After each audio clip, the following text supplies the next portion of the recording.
I visited and swam on a lot of beaches in the Bahamas, but this, by far, is one of the best.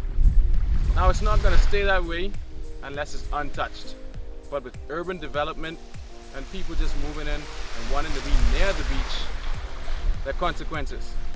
But I'm no expert, so let these people tell you about it.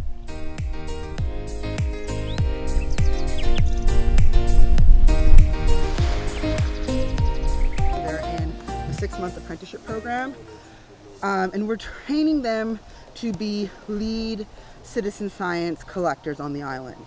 And so what we do during our YME classes, which are Wednesdays and Thursdays, we work with high school students. We're teaching the high school students about the Bahamas, about the marine environment, about our culture. The curriculum that we use have been mapped on top of the Ministry of Education curriculum for biology, language arts, geography, and English. So we're reinforcing what students need to know to excel academically, but in a really fun and engaging way. And the point of all this is that as islanders, we live on tiny islands, very low-lying islands. I mean, Cat Island is the highest island, and even still, I think that's nothing in real comparison to anything. And we need to be able to be prepared for climate change, for the more and frequently severe storms that are impacting us. We can't continue to be caught, because if Bahamians keep getting caught, so for example, you drive this island, you still see people who have tarp on their roofs from the last hurricane, which was, and so the more that we have hurricanes, Bahamians are just going to get poorer, especially if we allow Bahamians to build and develop in these low-lying flood-prone areas. We're measuring the salinity, so when salt is in the water, the refraction is different as opposed to when salt isn't in it. So with the refractometer, it allows us to measure salinity. And measuring salinity is important because different marine animals adapt and are only able to live in certain levels of salinity. And so that's something that we want to measure over time. Today what we're doing is we're conducting beach profiles. So this unit that we're in right now in YME is shorelines. We have a number of other different units.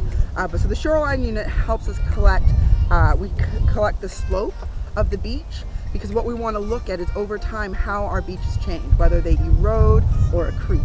And so now what we're going to be doing is that we're going to have this information for at least 10 beaches around Cat Island. As we measure that over time, we're going to be able to see major changes. And if, for example, like a development comes in and there's massive shifting in the beach structure, we'll be able to at least have information that will allow us to make informed decisions to see how that development or how that storm impacted our beach, and if there's anything that we need to do. What we're trying to do is understand how our beaches shift so that we can then go back to our community, because the next section of the YME program is that our students go out into the community and they do surveys. And so they ask the community members, what do you know about climate change? What do you know about sea level rise? Have we ever thought about this? Is your house on the beach? Because then we're going to have a community meeting, and in these community meetings, it gives us a chance as islanders to talk about, our future, and sort of just to begin to take control of what we really want our future to look like.